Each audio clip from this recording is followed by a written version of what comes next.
নৌকা মার্কা হচ্ছে নূহ নবীর নৌকা, মহাপ্লাবন থেকে মানুষকে রক্ষা করেছিল। 7 তারিখ হলো আওয়ামী লীগের মরণ ঘণ্টা। আওয়ামী লীগেররা প্রস্তুতি নেন, আপনাদের অনেক কান্নার সময় হবে কিছুদিনের মধ্যে। নির্বাচন নিয়ে জাতীয় এবং আন্তর্জাতিকভাবে চক্রান্ত চলছে। শেখ হাসিনা একটি মারাত্মক অভিযোগ তুলেছেন যুক্তরাষ্ট্রের বিরুদ্ধে। তিনি বলছেন যুক্তরাষ্ট্র সারাক্ষণ আমার পিছনে লেগেই আছে। তিনি বলেছেন নির্বাচনের পরে নিষেধাজ্ঞা মোকাবেলায় প্রস্তুত সরকার। আসসালামু আলাইকুম দর্শক, যুক্তরাষ্ট্র নাকি প্রধানমন্ত্রী শেখ হাসিনার বিরুদ্ধে লেগেই আছে, নাকি প্রধানমন্ত্রী শেখ হাসিনা যুক্তরাষ্ট্রের বিরুদ্ধে লেগে আছে? প্রিয় দর্শক, মূলত আজকে 5টি ভিডিও নিয়ে আপনাদের সম্মুখে হাজির হয়েছি। আসছে আগামী 7ই জানুয়ারি দ্বাদশ জাতীয় সংসদ নির্বাচন। সেদিন কোনো নির্বাচন হবে না, আওয়ামী লীগের জানাজা হবে, আওয়ামী লীগের মরণ হবে, কথাটি বলেছেন রেজা কিবরিয়া। এবং কি প্রিয় দর্শক শ্রোতা, আমেরিকা বা যুক্তরাষ্ট্র প্রধানমন্ত্রী শেখ হাসিনার পিছনে লেগে আছে, এ বিষয়টি নিয়ে ডক্টর ফয়জুল হকও আলোচনা করেছে এবং ব্যারিস্টার রুমিন ফারহানাও আলোচনা করেছে। এবং কি প্রিয় দর্শক শ্রোতা, বাংলাদেশ নিয়ে কঠিন ষড়যন্ত্র হচ্ছে, আরও বিস্তারিত বিষয় নিয়ে আলোচনা করেছে আরও একজন ব্যক্তি, বোরহান মাহমুদ। এবং কি প্রিয় দর্শক শ্রোতা, নৌকা মার্কা অর্থাৎ আওয়ামী লীগের মার্কা, এটা হলো নূহ নবীর নৌকা। আবারও প্রধানমন্ত্রী একটি বক্তব্যে সে কথাটি তুলে ধরলেন। তো মূলত 5টি ভিডিও নিয়ে আপনাদের সম্মুখে হাজির হয়েছি। তো চলুন আর কথা না বাড়াই সরাসরি মূল নিউজে চলে যাই। সর্বপ্রথম চলুন প্রধানমন্ত্রী শেখ হাসিনার সেই বক্তব্যটি দিয়ে আজকের ভিডিওটি শুরু করি। এই নৌকা মার্কা হচ্ছে নূহ নবীর নৌকা, মহাপ্লাবন থেকে মানুষকে রক্ষা করেছিল।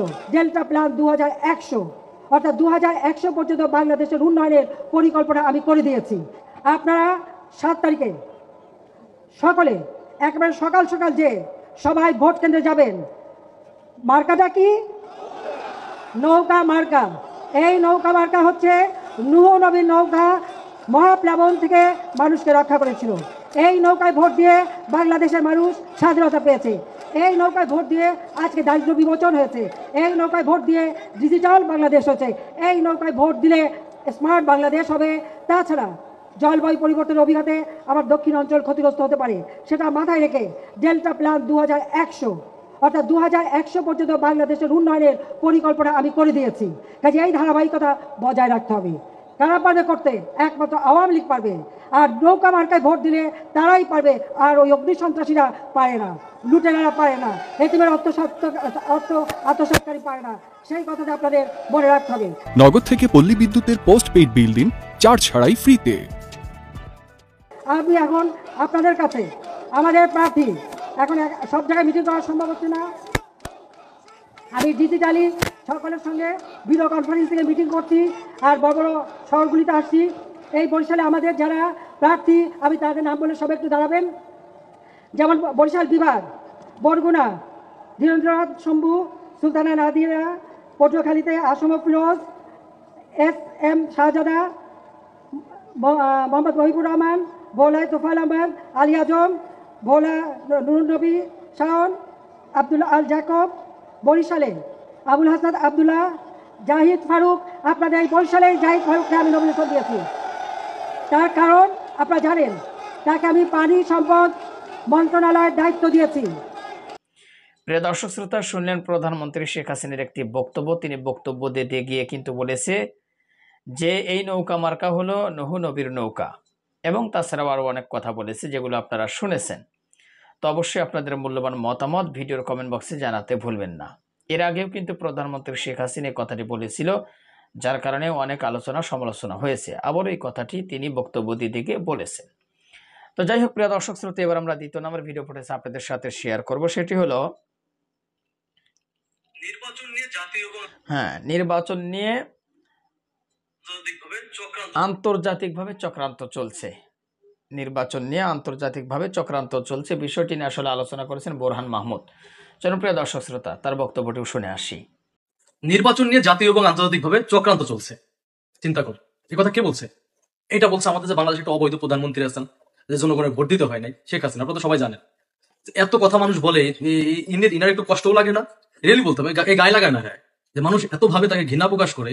দেখলাম আজকে একটা ভিডিও দেখতেছিলাম, একটা মহিলা বলতেছে যে 15 বছর খাইতেই পারি না ঠিক মতো। আপনি আমার কোন সাহসে ভোট কেন্দ্রে যাইতে বলেন? জাস্ট কতদিন একটা বড় মাছ কিনে খাইতে পারি না, একটা ইলিশ মাছ খাইতে পারি না, আপনি কোন সাহসে ভোট কেন্দ্রে যাইতে বলেন? ভোট কেন্দ্রে কেন যাবো? ভোট দিতে যাবো কাউরে? কাকে ভোট দিতে যাবো? এই কথাগুলো বলতেছে। জাতীয়ভাবে চক্রান্ত কে করবে? জাতীয়ভাবে চক্রান্ত কেন করবে না? আপনি বাংলাদেশের জনগণের জন্য কি করছেন? হ্যাঁ, একটা পদ্মা সেতু, একটা মেট্রো রেল, একটা ফ্লাইওভার, এগুলা করলেই কি আপনার দায়িত্ব শেষ? হ্যাঁ, আর ব্যাংক থেকে যে 93,000 কোটি টাকা লুট হয়েছে, এটা নিয়ে তো কোনো কথা বলেন না। হ্যাঁ, এর নিয়ে কথা বলছেন? বলেন নাই।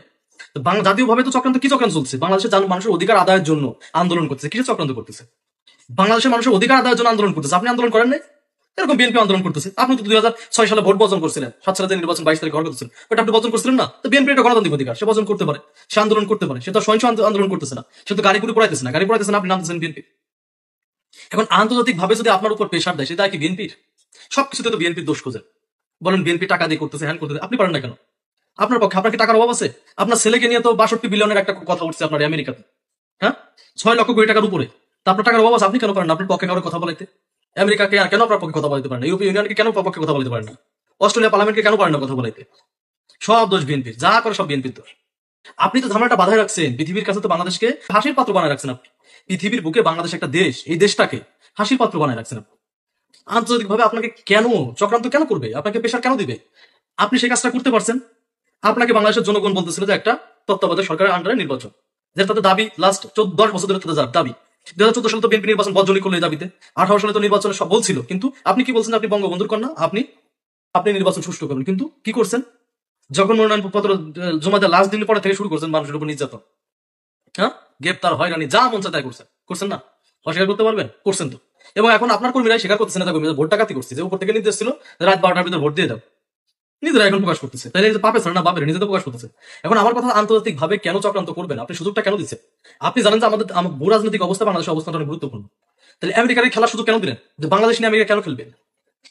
বাংলাদেশ নিয়ে যদি আমরা যদি গণতন্ত্র নিয়ে কাজ করতাম, আমাদের যদি গণতান্ত্রিক দেশ থাকতো, আমাদের দুর্নীতি না থাকতো, আমরা যদি মানুষ ভোট দিতে পারতো, মানুষের গণতন্ত্র মানবাধিকার থাকতো, তাহলে তো আমেরিকা কথা বলতো না। আমেরিকা তো অনেক দেশে চান্স নিতে পারে নাই, তুরস্কে গেছিল, পারে নাই।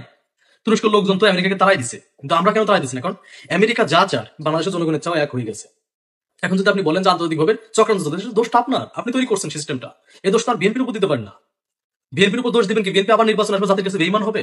নো, বিএনপি যে সিদ্ধান্ত নিছে, বিএনপি রাজনীতির জীবনে সব থেকে সেরা সিদ্ধান্ত যেটা, যা আপনার এই অবৈধ ফ্যাসিবাদী হাসিনার মানে যে নির্বাচন আয়োজনটা করছে, সমকামী নির্বাচন, এই নির্বাচনটা বর্জন করা বিএনপির সব থেকে বেস্ট সিদ্ধান্ত রাজনৈতিক জীবন। এটার জন্য সারা জীবন বিএনপির কথা বাংলাদেশের মানুষ স্মরণ করবে। বুঝতে পারছেন? এই যে যারা আছে না অনেক বড় বড়, ওই যে আমি কিন্তু অনেক আগে থেকে যে নাজমুল নাকি নাইমুল, এর নিয়ে কথা বলি, এই সাংবাদিক অনেক আগে থেকে কিন্তু টুকিটাকে আমি বলি, তাকে ইঙ্গিত দিয়ে কথা বলি, সে ডিরেক্ট সরকারের দালালি করে। তো কিন্তু দেখলাম পিনাকি দাদু দিন আগে ভিডিও করছে, দেখে আমার অনেক ভিডিওতে কিন্তু আছে এই কথাগুলো বলছি, যে নাইমুলের কথা বলছিলাম সাংবাদিক। দুটি বক্তব্য আপনারা শুনলেন, অবশ্যই আপনাদের মূল্যবান মতামত জানাতে ভুলবেন না। দ্বাদশ জাতীয় সংসদ নির্বাচন 7 জানুয়ারি, সেদিন নাকি কোনো নির্বাচন হবে না, সেদিন আওয়ামী লীগের মরণ ঘণ্টা বাজবে বা আওয়ামী লীগের দাফন হবে। প্রিয় দর্শক শ্রোতা, একটি বক্তব্য দিতে গিয়ে রেজা কিবরিয়া বক্তব্যটি দিয়েছেন। তো চলুন তার মুখ থেকে শুনলেই হয়তো আপনারা বুঝতে পারবেন। তো সবাইকে বলবো, আমাদের এই চ্যানেলটি এখনো যারা সাবস্ক্রাইব করেননি, প্রতিনিয়ত এই ধরনের ভিডিও পেতে আমাদের চ্যানেলটি সাবস্ক্রাইব করে আমাদের সাথে থাকবেন। তো চলুন প্রিয় দর্শক শ্রোতা, এখনো যারা লাইক দিন, একটি লাইক দিয়ে আমরা সেই বক্তব্যটিও শুনে আসি। 7 তারিখ হলো আওয়ামী লীগের মরণ ঘণ্টা। ঠিক, আওয়ামী লীগেরা প্রস্তুতি নেন, আপনাদের অনেক কান্নার সময় হবে কিছুদিনের মধ্যে, সবগুলি কানবে। গ্রামে গ্রামে আপনাদেরকে পুকুরে চুবিয়ে রাখবে। এবং দুঃখজনক হলো যে এই নির্বাচনটা শীতকালে, গ্রীষ্মকালে হলে ভালো হতো, পুকুরে চুবিয়ে রাখতে এদেরকে এত কষ্ট পেত না। তো এই একটাই দুঃখ থাকবে আওয়ামী লীগের, যে গ্রীষ্মকালে না করে শীতকালে করলেন কেন সভানেত্রী। দেশবাসীকে বলবো, আপনাদের পুকুরের পানি আপনারা নষ্ট করবেন না এই বিষাক্ত মানুষদেরকে আপনি পুকুরে চুবিয়ে। সেই জন্য এদেরকে শাস্তি দেওয়ার দায়িত্ব সামনের সরকারের হাতে দেন। আপনারা যাদেরকে মঞ্চে দেখছেন, আপনি তাদেরকে চিনে রাখবেন। তারা এই দেশের জন্য দাঁড়াতে রাজি আছে। তারা লোভনীয় বিভিন্ন অফার সরকার থেকে পেয়েছে, টাকা এবং সংসদীয় সিট, কিন্তু সেই অফার তারা নেয়নি। তারা দালালের কাতারে তারা দাঁড়াতে রাজি হয়নি। তো এদেরকে দেখে রাখেন, কারণ ভবিষ্যতের বাংলাদেশ এনারাই তৈরি করবেন। এখন নেপোলিয়ন একটা কথা বলেছিল যে, when your enemy is making a mistake, don't interfere. যখন তোমার শত্রু একটা ভুল করতে যাচ্ছে সেখানে বাধা দিও না। তা আমি মনে করি 7 তারিখে আমাদের তো ভোটার যাওয়ার কোনো প্রশ্নে উঠে না, সেই দিন সময় নষ্ট করা, এই প্রহসনের নির্বাচন, সোকল নির্বাচনে যাওয়ার কোনো প্রশ্নই উঠে না। কিন্তু 7 তারিখ হলো আওয়ামী লীগের মরণ ঘণ্টা। সেই দিক থেকে আমি 2024টা আমি খুব ভালো মনে করি। এটা আমাদের দেশের অগ্রগতির সূচনা হবে 2024 সালে। তো আপনাদের সবাইকে আমি অগ্রিম ইংরেজি নববর্ষের শুভেচ্ছা জানাচ্ছি এবং আপনাদেরকে জানাচ্ছি যে এই সামনের বছরটা খুব ভালো যাবে আমাদের, যারা একটা স্বাধীন সমৃদ্ধ এবং স্বাধীন সমৃদ্ধ দেশ দেখতে চায় তাদের জন্য ভালো। কিছু মানুষের কান্না উঠেছে, আপনারা ডিবি হারুনের ভিডিও তো দেখেছেন। এরকম আওয়ামী লীগেরা প্রস্তুতি নেন, আপনাদের অনেক কান্নার সময় হবে কিছুদিনের মধ্যে, সবগুলি কানবে। গ্রামে গ্রামে আপনাদেরকে পুকুরে চুবিয়ে রাখবে এবং দুঃখজনক হলো যে এই নির্বাচনটা শীতকালে, গ্রীষ্মকালে হলে ভালো হতো, পুকুরে চুবিয়ে রাখতে এদেরকে এত কষ্ট পেত না। তো এই একটাই দুঃখ থাকবে আওয়ামী লীগের, যে গ্রীষ্মকালে না করে শীতকালে করলেন কেন সভানেত্রী, এই প্রশ্নটাই থাকবে আওয়ামী লীগের যখন তাদেরকে পুকুরে চুবানো হয়। কিন্তু আপনারা, আমি দেশবাসীকে বলবো, আপনাদের পুকুরের পানি আপনারা নষ্ট করবেন না এই বিষাক্ত মানুষদেরকে আপনি পুকুরে চুবিয়ে। সেই জন্যে এদেরকে শাস্তি দেওয়ার দায়িত্ব সামনের সরকারের হাতে দেন এবং তারা জানে যে এই সরকার চলে গেলে তারা দায়মুক্ত না। তারা আইনের শাসন যখন ফেরত আসে এই দেশে, তাদেরকে বিভিন্নভাবে তাদের বিরুদ্ধে মামলা করা হবে। তারা শুধু জেল না, তাদেরকে ফাঁসির মঞ্চ হয়তো সামনে, তারা এটা জানে। সেই জন্য এত পাগল হয়ে গেছে এই মিথ্যা নির্বাচন দেওয়ার জন্য। কিন্তু আমার মনে হয় আজকে আমরা দেখলাম আমেরিকাকে খুব গালি দিচ্ছে। আমেরিকাকে তো টাকা দিয়ে অনেককে ম্যানেজ করা যায়। আমার মনে হয় না আমেরিকানদেরকে ঘুষ দেওয়ার মতো ওনার সেই ক্ষমতা আছে। ওনার টাকা প্রচুর আছে, অনেককে আমেরিকায় ঘুষ দিতে পারে এবং বড় বড় লবিং ফার্মকে উনি নাকি $50 মিলিয়ন দিয়েছেন। আমার দেশের গরিব মানুষের চুরি করা টাকা উনি দিয়েছেন, কিন্তু এটাতে কোনো লাভ হচ্ছে না। আমেরিকানরা এবং পশ্চিমা উদার গণতান্ত্রিক দেশগুলি চোরকে সম্মান করে না। যেই নেতা বা নেত্রী তার জনগণ থেকে টাকা চুরি করে বিদেশে টাকার পাহাড় বানিয়েছে, তাদেরকে সম্মান করার কোনো প্রশ্নে উঠেনি। তাদের এই দুঃখটা শেখ হাসিনার আছে যে এত টাকা চুরি করলাম, তাদের ব্যাংকে এত টাকা রাখলাম, আর আমাকে সম্মান করে না। এটা কি করে হয়? প্রিয় দর্শক শ্রোতা, রেজা কিবরিয়ার বক্তব্যটি আপনারা শুনলেন। আর দুটি ভিডিও আপনাদের সাথে শেয়ার করব, ব্যারিস্টার রবিন ফারহান এবং ডক্টর ফয়জুল হক। যুক্তরাষ্ট্র প্রধানমন্ত্রী শেখ হাসিনার পিছনে নাকি লেগে আছে, নাকি শেখ হাসিনাই যুক্তরাষ্ট্রের পিছনে লেগে আছে, এই বিষয়টি কি বলতেছে ডক্টর ফয়জুল হক, চলুন তার মুখ থেকে শুনে আসি। শেখ হাসিনা একটি মারাত্মক অভিযোগ তুলেছেন যুক্তরাষ্ট্রের বিরুদ্ধে। তিনি বলছেন যুক্তরাষ্ট্র সারাক্ষণ আমার পিছনে লেগেই আছে। বাংলাদেশের জনগণ প্রশ্ন তুলছে যে যুক্তরাষ্ট্র সারাক্ষণ শেখ হাসিনার পিছনে লেগে আছে, নাকি শেখ হাসিনা সারাক্ষণ যুক্তরাষ্ট্রের পিছনে লেগেই আছে। এই কথাটা আমি এজন্যই বললাম যে যুক্তরাষ্ট্রের পিছনে শেখ হাসিনা লেগে আছে, তার তো আমরা অনেকগুলো ডকুমেন্টারি আমরা দেখাতে পারবো। যেমন শেখ হাসিনার এই বর্তমান পররাষ্ট্র মন্ত্রণালয় সকাল সন্ধ্যায় যুক্তরাষ্ট্রের পিছনে লেগে আছে, যুক্তরাষ্ট্রের হাত পা ধরে ক্ষমতায় টিকে থাকার জন্য চেষ্টা চালিয়ে যাচ্ছে। যদিও আপনারা জানেন যে বাংলাদেশের এই অবৈধ ফেসি শেখ হাসিনা ইতিমধ্যে চায়নার সাথে, রাশিয়ার সাথে, ইন্ডিয়ার সাথে সে তার বাংলাদেশের ধন সম্পদ সবকিছু নষ্ট করে হলেও, চাকরি বাকরি সবকিছু ভারতকে দিয়ে হলেও তিনি তার মতো করে একটা যোগসাজশ রেখে বাংলাদেশের অবৈধ ভোটটাকে জায়েজ করার চেষ্টা চালিয়ে যাচ্ছেন। এবং যতটুকু ধারণা, এই তিনটি দেশ একেবারেই ধরেন শুধুমাত্র প্রকাশ্যে ঘোষণা দেওয়ার বাকি, আর না হয় তারা সবকিছুই দিয়েছে এবং কোনো কোনো ক্ষেত্রে প্রকাশ্যেই শেখ হাসিনার পাশে দাঁড়িয়ে তারা এই নির্বাচনকে কিন্তু জায়েজ করে দিচ্ছে। যেমনটা রাশিয়ার পক্ষ থেকে আমেরিকার কোনো স্টেটমেন্ট আসলে সেটার বিরুদ্ধে কথা বলা, রাশিয়া কিন্তু সেটার প্রতিবাদ করছে, এক বাক্যে শেখ হাসিনাকে নির্বাচিত করার পক্ষে অবস্থান নিচ্ছে। আবার চায়না, সে তো চিরাচরিত ভাবেই তারা এখানে দাঁড়িয়ে আছে। ভারত তো একেবারে বাংলাদেশ ছাড়া চলতেই পারে না, কারণ এদেশ থেকে ভিক্ষা নিয়ে তাদেরকে চলতে হয়, এদেশের চাকরি বাকরিতে তাদের অবস্থান স্পষ্ট। অতএব এই তিনটি দেশ মিলে যখন শেখ হাসিনা ভাগযোগ করে তাদেরকে খাওয়াচ্ছে, পাশাপাশি আমেরিকাকেও তিনি খাবার দিয়ে হৃষ্টপুষ্ট করে যে কোনো মূল্যে যে কোনো উপায়ে জায়েজ করতে চায় অবৈধ এই সরকারের ব্যবস্থাটাকে, তখন সেই ভদ্র মহিলা বলছে যে সারাক্ষণ যুক্তরাষ্ট্র নাকি তার পিছনে লেগে আছে। এখন জনগণকে প্রশ্ন তুলতে চাই যে যুক্তরাষ্ট্র লেগে আছে না শেখ হাসিনা লেগে আছে তাদের পিছনে? কেন বললাম?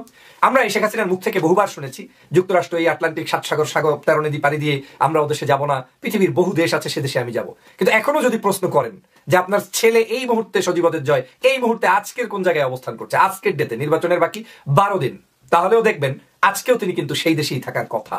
যদি পালিয়ে কোথাও না থেকে থাকেন তাহলে কিন্তু সেই যুক্তরাষ্ট্রেই তার অবস্থান করার কথা। ছেলের বিয়ে করিয়েছেন কোথায়, তাও খুঁজলে ওই দেশেই আপনি বিয়ে করিয়েছেন। আপনার যদি ব্যবসা বাণিজ্য $62 বিলিয়ন দুর্নীতি কোথায়, তাও কিন্তু আপনি ওই দেশে নিয়েই করেছেন। আপনি যদি এভাবে করে তাদের প্রত্যেকটি ইস্যুতে কথা বলেন, ছেলে মেয়ে আত্মীয় স্বজন পড়ান কোথায়, চাকরি করে কোথায়, বিয়ে করে কোথায়, মানে কোন দেশের কোন জায়গায় কি সম্পদ করেছে, সব কিন্তু খুঁজলে পাবেন ওনারা যুক্তরাষ্ট্রের সাথেই লেগে আছে। প্রধানমন্ত্রী যখন নিজে বলে যে আমি ওই দেশে যাব না, তখন তিনি নিজেই কিন্তু সেই দেশে গিয়ে বসে থাকেন। প্রধানমন্ত্রীর এই যে ধরেন নিষেধাজ্ঞা যখন এসেছিল র্যাবের ক্রসফায়ার বিভিন্ন কারণে, তারপরে বেনজিরকে চাপ সৃষ্টি করে টাকা পয়সা দিয়ে ম্যানেজ করে চিঠিপত্র এনে তারপরে সেই দেশে পাঠিয়ে একটু সোনার স্বাদ গ্রহণ করার কে করেছিল? শেখ হাসিনাই কিন্তু তখন করেছিল।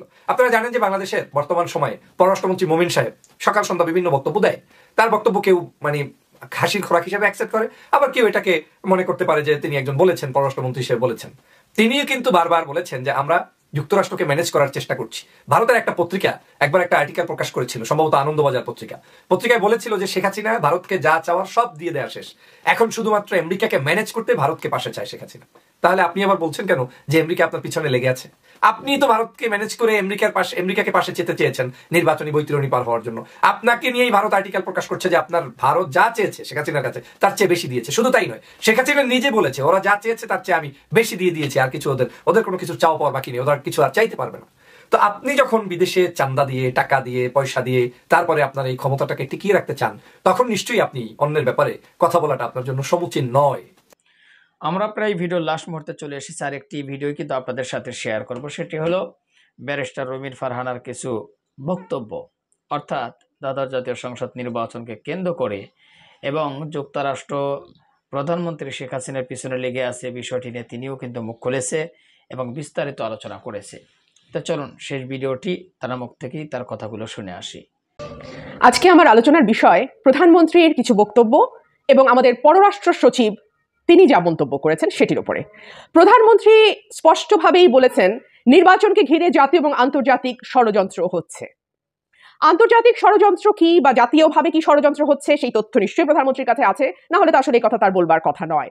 প্রধানমন্ত্রীর কাছে গোয়েন্দা তথ্য আছে, এনএসআই এর তথ্য আছে, ডিজিএফআই এর তথ্য আছে, তার নিজস্ব বাহিনীর যে তথ্য সেগুলো নিশ্চয়ই তার কাছে আছে। সুতরাং এই সবকিছু মিলিয়ে প্রধানমন্ত্রী মন্তব্য করেছেন যে এই নির্বাচনকে ঘিরে জাতীয় এবং আন্তর্জাতিকভাবে চক্রান্ত হচ্ছে। এর আগে পররাষ্ট্রমন্ত্রী একটি কথা বলেছিলেন, বাংলাদেশকে প্রক্সি ওয়ারের ক্ষেত্র হতে দেয়া হবে না। বাংলাদেশের প্রক্সি ওয়ারের যে সম্ভাবনার কথা পররাষ্ট্রমন্ত্রী বলেছেন, তার মধ্যে এক পাশে যেমন মানে নিশ্চয়ই তিনি মুখে বলেননি কিন্তু বোঝাই যায়, এক পাশে থাকবে যুক্তরাষ্ট্র, অন্যদিকে থাকবে রাশিয়া, চীন বা ভারতের মতন দেশগুলো। এবং বাংলাদেশের মাটিকে প্রক্সি ওয়ারের জায়গায় পরিণত করবার কিংবা বাংলাদেশের নির্বাচনকে ঘিরে চক্রান্ত হবার যে পরিস্থিতি আজকে তারা নিজেরা স্বীকার করছেন, তার দায় আওয়ামী লীগকে নিতে হবে। এ কারণেই যে নির্বাচন যদি স্বাভাবিক প্রক্রিয়ায় যেভাবে বিশ্বের অন্যান্য সকল দেশে নির্বাচন হয় সেভাবে বাংলাদেশে নির্বাচনটা হতো এবং এর একটা ধারাবাহিকতা থাকতো, তাহলে আজকে নির্বাচন ঘিরে জাতীয় আন্তর্জাতিক চক্রান্ত কিংবা বাংলাদেশের মাটি অন্য দেশের প্রক্সি ওয়ারের জায়গা হয়ে উঠছে এই কথাগুলো আসতো না। সুতরাং আজকে এই চক্রান্ত হওয়া বা প্রক্সি ওয়ারের যে কথাগুলো সরকারের তরফ থেকে বলা হচ্ছে তার দায় সরকারকে নিতে হবে। পরপর বিনা ভোটের নির্বাচন, মধ্যরাতের নির্বাচন, আওয়ামী লীগ বনাম আওয়ামী লীগের ডামি নির্বাচন, এইরকম অদ্ভুত উদ্ভট নির্বাচন দিয়ে যে কোনো প্রকারে যেন তেন ভাবে ক্ষমতায় থাকার কিছু মাসুল তো আছে এবং সেই মাসুলও সরকারকে কড়ায় গন্ডায় পরিশোধ করতে হবে।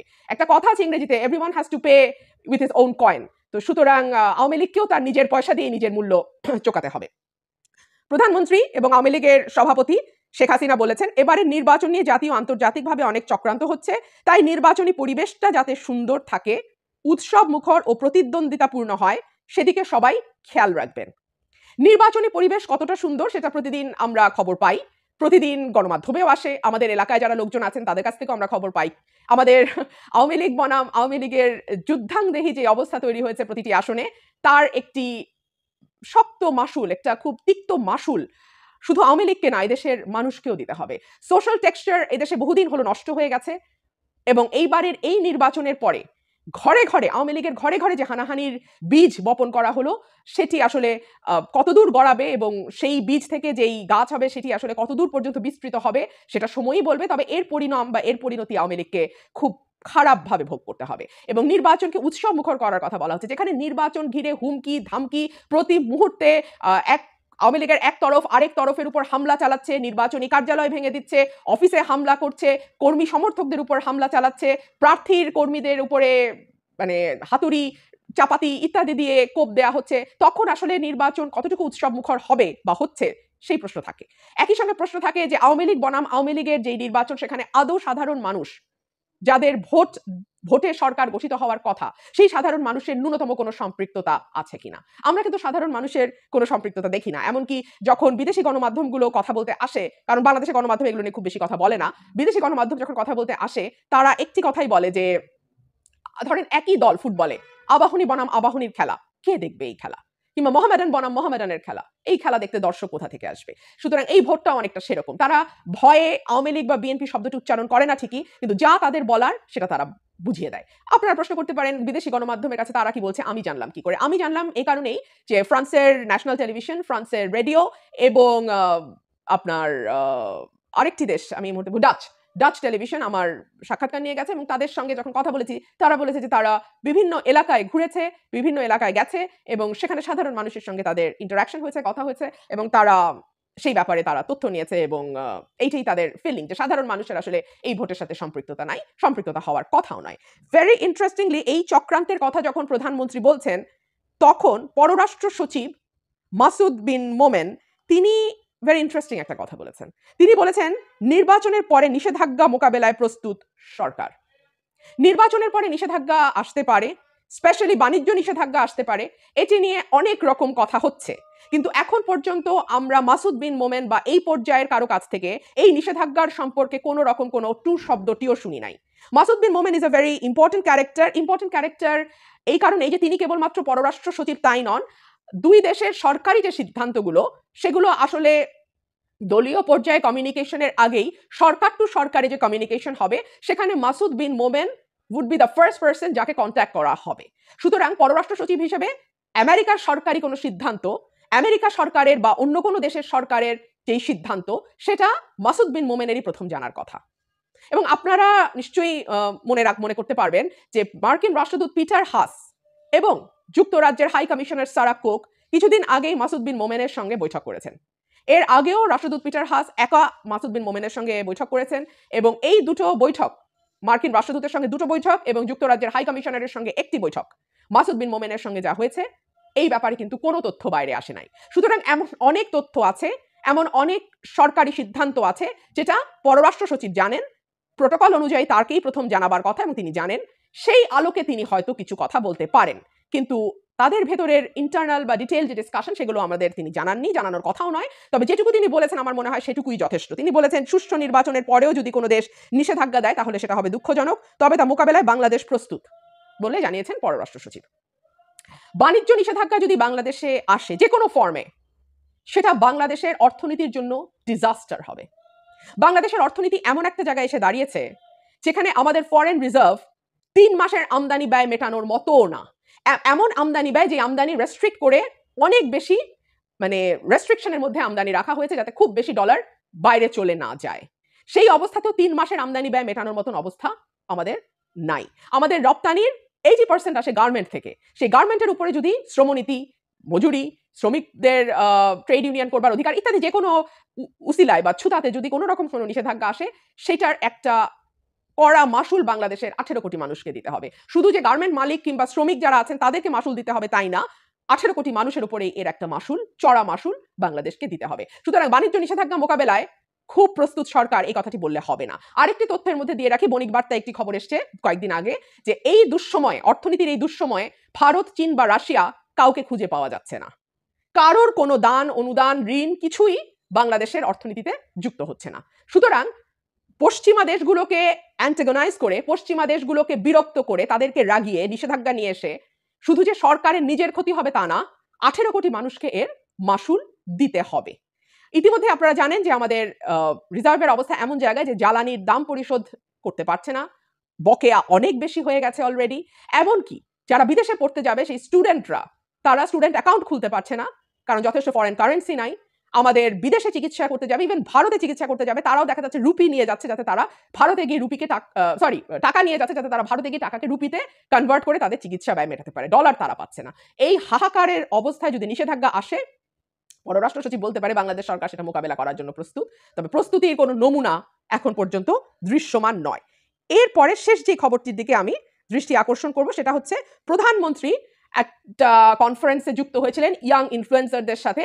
বলতে দ্বিধা নাই, কনফারেন্সটি ভালো হয়েছে, ভালো চমৎকার লেগেছে। আমার ইয়াং ছেলেমেয়েরা সকলেই প্রধানমন্ত্রীকে সরাসরি প্রশ্ন করার সুযোগ পেয়েছেন। প্রধানমন্ত্রী এক্সটেম্পো উত্তর দিয়েছেন। তিনি তার মত, তার ভিশন সেগুলো তিনি ব্যক্ত করেছেন। সাধারণ মানে ইনফ্লুয়েন্সার যারা আছেন, মানে ফ্রিল্যান্সার যারা আছেন, তাদের সঙ্গে তিনি সরাসরি কথা বলেছেন এবং তাদের প্রশ্নগুলো জবাব দিয়েছেন। সেখানে একজন তরুণ প্রশ্ন করছিলেন প্রধানমন্ত্রীকে যে যুক্তরাষ্ট্র বাংলাদেশের মানবাধিকার নিয়ে অতি সোচ্চার, কিন্তু একই সঙ্গে আমরা দেখতে পাচ্ছি প্যালেস্টাইনে যা হচ্ছে সেই ব্যাপারে যুক্তরাষ্ট্র একেবারেই নীরব ভূমিকা পালন করছে। এই দ্বৈত নীতিটাকে প্রধানমন্ত্রী কিভাবে দেখেন? তার উত্তরে প্রধানমন্ত্রী বেশ দীর্ঘ উত্তর দিয়েছেন। তার একটি জায়গায় এসে তিনি বলেছেন, যুক্তরাষ্ট্র সারাক্ষণ আমার বিরুদ্ধে লেগে আছে। তো এই ছিল প্রিয় দর্শক শ্রোতা আজকের ভিডিও। মূলত 5টি ভিডিও নিয়ে আপনাদের সম্মুখে হাজির হয়েছিলাম। আশা করি মনোযোগ সহকারে 5টি ভিডিও আপনারা দেখেছেন এবং তাদের কথাগুলো শুনেছেন। অবশ্যই আপনাদের মূল্যবান মতামত ভিডিওর কমেন্ট বক্সে জানাতে ভুলবেন না। পারলে ভিডিওটি শেয়ার করে সবাই দেখার সুযোগ করে দেবেন। আর আমাদের চ্যানেলে এখনো যারা সাবস্ক্রাইব করেনি, প্রতিনিয়ত এই ধরনের সকল প্রকার নিত্য নতুন আপডেটগুলো পেতে আমাদের চ্যানেলটি সাবস্ক্রাইব করে আমাদের সাথে থাকবেন। যারা সাবস্ক্রাইব করেছেন তাদেরকে অসংখ্য ধন্যবাদ জানিয়ে আজকের মতো এখানে বিদায় নিচ্ছি। আবারও দেখা হবে, কথা হবে নতুন করে ভিডিও নিয়ে। ভালো থাকবেন সবাই। আল্লাহ হাফেজ।